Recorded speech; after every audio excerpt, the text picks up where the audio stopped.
নমস্কার বন্ধুরা, প্রতিদিনের মতো আর একটা ভিডিও নিয়ে আসছি। তবে দেখুন, আম দিয়ে আমি সুন্দর একটা ডিজার্ট তৈরি করে দেখাবো। তো আমটা কেটে নিচ্ছি, আমটা কেটে নিয়েছি। এবার আমটা আমি বের করে নিব চামচ দিয়ে এইভাবে। যে দেখুন,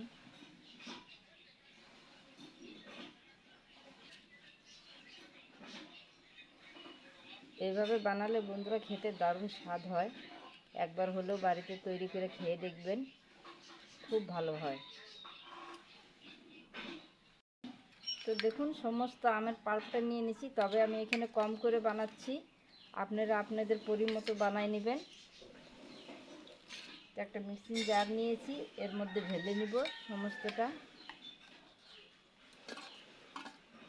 আর দিয়ে দিব এখানে কিছুটা দই। এই দইটা আমি ঘরেই তৈরি করেছি, কোনো রকম জল নেই, খুবই শক্ত হয়েছে। দেখুন, মাটির হাঁড়িতে দই তৈরি করেছিলাম, কয়েকদিন আগে আপলোড দিয়েছি, চাইলে আপনারা রেসিপিটা দেখে নিতে পারেন। দিয়ে দিচ্ছি দই, আর দিয়ে দিচ্ছি একটা এলাচ, দিয়ে দিচ্ছি সামান্য একটু বিট লবণ, 1 চামচ চিনি দিয়ে দিচ্ছি। তবে আপনারা মিষ্টিটা বেশি পছন্দ করলে মিষ্টিটা একটু বেশি দিয়ে দিবেন, 2 থেকে 3 চামচ। আমি বেশি মিষ্টি দেব না, তার জন্য 1 চামচই দিলাম। এবার পেস্ট করে দেখাচ্ছি। তো দেখুন, পেস্ট করে নিয়ে আসছি, আর কত সুন্দর হয়েছে। এই যে দেখুন, ঠিক এরকমই হবে। একটু চামচ দিয়ে দেখাই দিচ্ছি।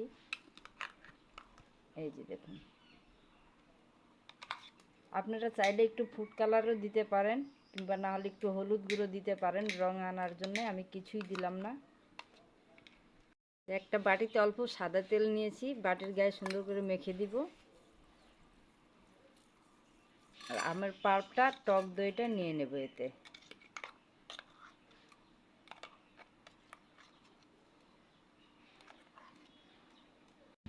তো দেখুন, সবটাই আমি নিয়ে নিয়েছি, একটু সমান করে দিচ্ছি চামচ দিয়ে। আমি স্টিলের বাটি নিয়েছি, আপনার কাছে যে ধরনের বাটি থাকবে সেই বাটি নিয়ে নেবেন। একটু কাছের থেকে দেখাই দিচ্ছি। এই যে দেখুন, আমি খুব কম পরিমাণে তৈরি করতেছি, এর জন্য কম দেখা যাচ্ছে। এখানে দেখুন, জল গরম হতে দিছি, আর একটা স্ট্যান্ডও বসাই দিছি, আর বাটিটা দিয়ে দিলাম।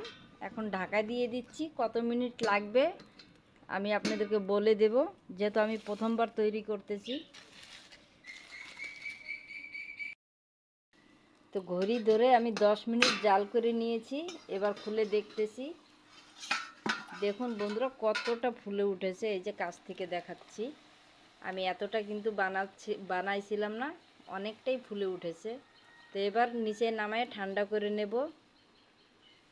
নামাই নিচ্ছি, আর একটু ঠান্ডা হওয়ার পরে আমি ফ্রিজে রেখে দিব একটু, কেন এসব একটু ফ্রিজে রাখলে ঠান্ডা ঠান্ডা খেতেই ভালো লাগে। এই যে দেখুন, কত সুন্দর হয়েছে। তো ঠান্ডা করার পরে দেখাচ্ছি। দেখুন, ফ্রিজ থেকে আমি বের করে নিয়ে আসছি, আর দেখুন কতটা সুন্দর হয়েছে। এবার একটা থাল নিয়েছি, এইভাবে উল্টে দেব, আর এইভাবে নিয়ে নিব। এই যে দেখুন, কতটা সুন্দর হয়েছে। এই যে একটু কাছের থেকে দেখাই দিচ্ছি, দেখুন কতটা সুন্দর হয়েছে। ভালো দেখার জন্য একটা পুদিনা পাতা দিয়ে দিচ্ছি। দেখুন, আপনারাও এইভাবে তৈরি করে খুব কম সময় খেতে পারেন, খেতে কিন্তু দারুণ লাগে। তো আপনাদেরকে একটু কেটেও দেখাচ্ছি। এই যে দেখুন, কতটা সুন্দর হয়েছে। তো বন্ধুরা, আপনারাও এইভাবে বাড়িতে বানিয়ে খেতে পারেন, খুবই কম সময় লাগে, আর খেতে দারুণ হয়। আর ভিডিওটি যদি আপনাদেরকে ভালো লেগে থাকে, অবশ্যই একটা লাইক দিবেন। নতুন বন্ধু এসে থাকলে চ্যানেল সাবস্ক্রাইব করার অনুরোধ রইল। আজকে এখানে শেষ করছি। সবাই ভালো থাকবেন।